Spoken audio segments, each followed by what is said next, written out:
kuthubutu kuongeza bei ya mafuta na kulaumu vita vinavyoendelea Iran. Ndindi akiweka wazi kuwa mafuta yaliyo nchini yaliletwa kabla ya vita hivyo kuanza na bei ya awali, hivyo serikali haipaswi kuongeza bei hiyo, akiweka wazi mafuta ni nguzo kuu katika kuimarisha uchumi wa kitaifa, hasa katika uzalishaji wa kiviwanda.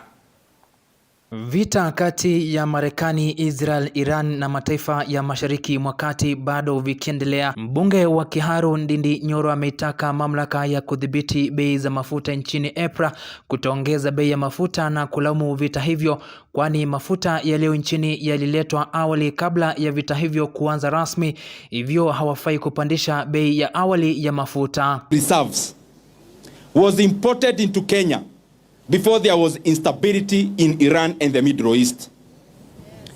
And we know that. So, EPRA musifikiria wa Kenya hawajui, wanajua. And, si munajua? And number 2, nyinyi wenyewe kama serikali, you have come in the open to say that there is no ship that has docked into Kenya carrying fuel products since the instability in Iran. And therefore it is obvious that mafuta ambayo iko Kenya was imported through the prices before there was instability in the Middle East. So we are calling upon you as EPRA and the national government. Do not try Kenyans by purporting to increase fuel prices and blaming it on Iran.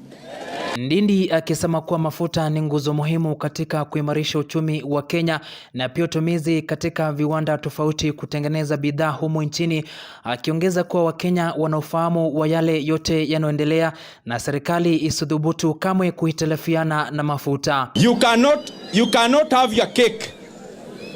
You cannot have your cake and eat it. Mafuta ikiteremuka bei, wa Kenya huwa inachukua kama miezi 2 mafuta kuteremuka. Vile mambo ya Iran imekuja, it is only 14 days since maneno ya Iran ianze. And within those 14 days, there is no ship imeleta mafuta Kenya. Kumaanisha ile iko Kenya ililetwa na bei ile ya chini. Msijaribu wa Kenya tafadhali.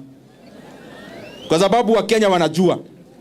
Do not try Kenyans by purporting to increase fuel prices tafadhali. Mafuta inashika economy ya Kenya, manufacturing na kila kitu.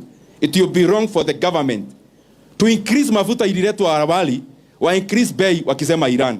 Aidha, amekashifu serikali kwa kuingilia huru wa vyombo vya habari nchini kwa kunyima haki yao ya mgao wa matangazo na malimbikizi yake na pia kununua vyombo hivyo, lengo likiwa ni kueneza agenda yao wenyewe. The government inajaribu kuumiza media houses na njia ya kutolipa wao pending bills ambazo wanadai serikali through advertisements. And the government and the leaders of government are starving our media houses the pending bills because they want them to collapse.